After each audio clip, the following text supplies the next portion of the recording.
Hello, so this is Corey from um, FSHN 101, and I'm going to introduce you the 5 scientific concepts involved in the we studies. So first is caramelization.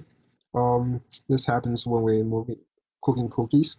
It's a chemical process that occurs when sugar is heated to high temperatures, causing it to break down and form new compound that gives the sugar a characteristic brown color and a complex flavor. So it's desirable. And caramelization can occur in cookies when sugars in the dough are exposed to high heat during baking, resulting in a crispy crust on the surface of the cookies. And the second is an endothermic reaction that we're going to talk about that it could happen in baking cake.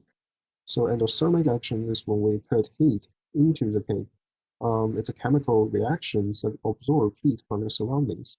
In the process of baking cake, endothermic reactions occur when the dough or batter absorbs heat from the oven, causing it to rise and cook. For example, when we're baking it, the endothermic reaction between baking powder and the baking soda um, cause the carbon dioxide gas to be released, which cause the cake to rise. And the third scientific action is Maillard reaction, which is a chemical reaction that occurs when the amino acid and reducing sugar are heated together, resulting in a complex series of chemical reactions that produce new compounds that give you this characteristic brown color and flavorful aroma. Um, its actions are responsible for the browning of the surface of the steak, for example, if we are cooking. So these reactions often happens when we grill stuff. As we can see in the picture, the surface of the steak is very beautiful, so this action is desirable as well. And the fourth scientific concept we're going to talk about is the choice of French fries due to the percentage of the starch that include in the potatoes. So the choice of potatoes is very essential for making a good French fries, unlike most people would imagine. People would probably think that you can make good French fries with any types of potatoes.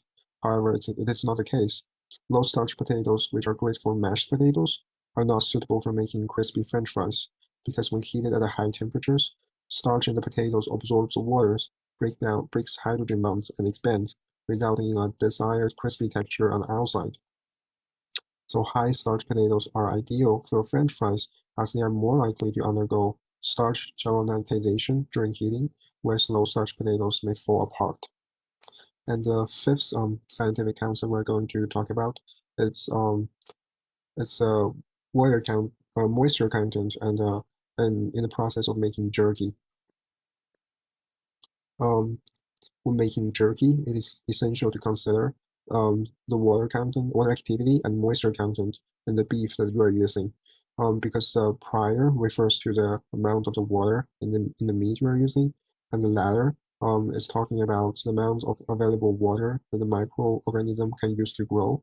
So in order to make perfect jerky, the moisture content should be reduced to around 20%, and the water activity should be below 0.85 AW. Um, and we can achieve this status by dehydrating the beef so that we can not only preserve it better but also produce a better taste. Thank you.